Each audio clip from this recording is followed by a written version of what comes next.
realities of playing the violin. There's no such thing as cheap and good quality when it comes to instruments, no? So kung ang budget mo is around 1 to 5,000, don't really overthink about it, no? Because again, there's no such thing as a good quality but cheap instrument, because again, the violin is usually made of wood, usually made of ebony, no, maple. Yun yung mga quality instruments. But yung mga mumurahin, usually plywood, plastic, diba? Yung iba nga, they have this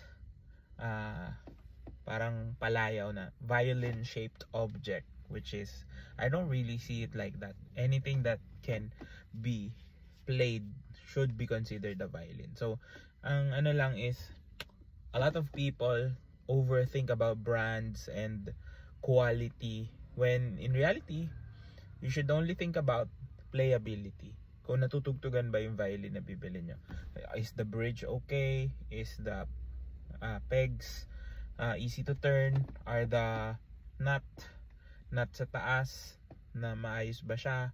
Yun lang naman yung kailangan. You don't really need to think about sound quality. You don't think about the quality of the strings, for example. Kasi if you're paying 1,000, 2,000 pesos, even up to I think 5,000 pesos, parang pare-parehas lang yan. You'll get the same quality.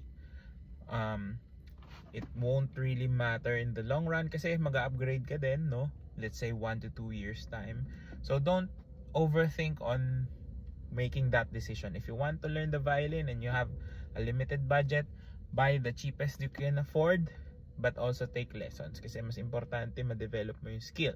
Because even if your violin doesn't sound as good as you want it to be, if your playing becomes better and better, gaganda yung sound ng violin mo. So again, wala yun sa pana, nasa gumagamit, nasa Indian yun, diba? Sabi nga nila, kahit sa mga photographers, right?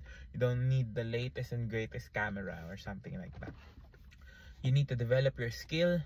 Now, if your budget is very limited, you can't really do anything about that, but just buy the cheapest and make sure lang na playable yung instrument. So don't think about quality for now if your budget is very limited.